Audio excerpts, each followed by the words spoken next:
Po kasi talaga, ang mga, Pilipino, very hype 'pag narinig po nila yung, salita na flood control, kumukulo po yung dugo po nila Vice kasi ito nga, lumalabas sa mga isinasagawang imbestigasyon na napupunta sa bulsa po ng iilan yung, malaking halaga ng, pondo na para po sana sa mga flood control projects kasi, sa mga nakalipas po ng mga taon, 'di ba, hindi naman po lingid sa ating kaalaman 'yan na nakakaranas po ang, maraming mga lugar sa ating bansa ng mga malalakas o matataas na pagbaha kapag nagkakaroon po ng bagyo, dito po sa ating bansang Pilipinas, kahit sa atin diyan sa may bayan po ng Lingayen Vice.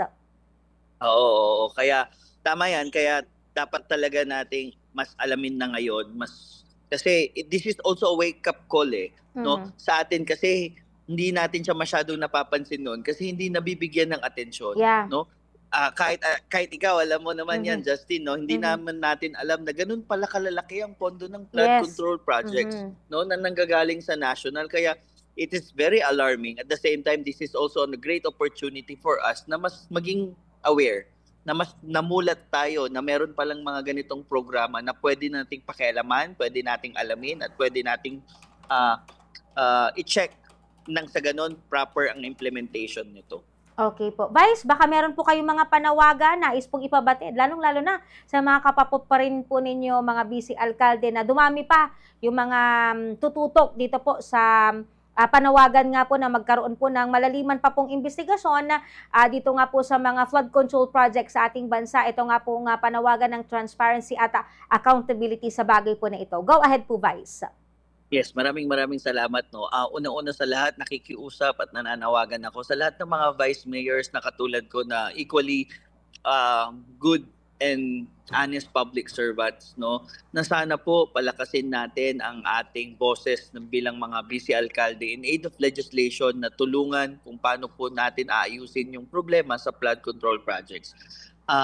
Sana hindi rin ito maging venue ng cover up nila sa mga maling gawain nila. Sana hindi maging venue yung idea ng good governance, transparency and accountability para pagtakpan kung ano talaga yung hangarin nila, no. Pero I hope this will serve as a good venue to be a transformative leader that is matino, mahusay at may puso, no.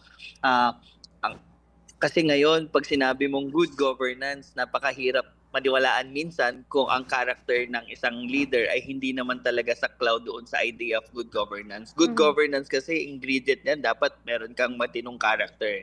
When you have a good character, tingin ko you will be really part of the idea of giving good governance to the people of your community. Kaya sa lahat ng mga vice mayors ng Pangasinan, ng Region 1 at mga public servants na katulad ko, sana po mas palakasin natin yung idea at saka yung boses ng pagbibigay ng mas maayos na serbisyo para sa ating lahat. Siyempre, sa bayan ng Lingayen, I am very much proud that me as their vice mayor is one of those first 5 vice mayors in the Philippines who initiated, who advocated, and who is promoting this kind of program. Kaya asahan ko po kayo na yung suporta at tiwala pa rin po ninyo ibibigay niyo po sa inyong lingkod at hindi po natin sasayangin yung trabaho na ipinagkaloob niyo po sa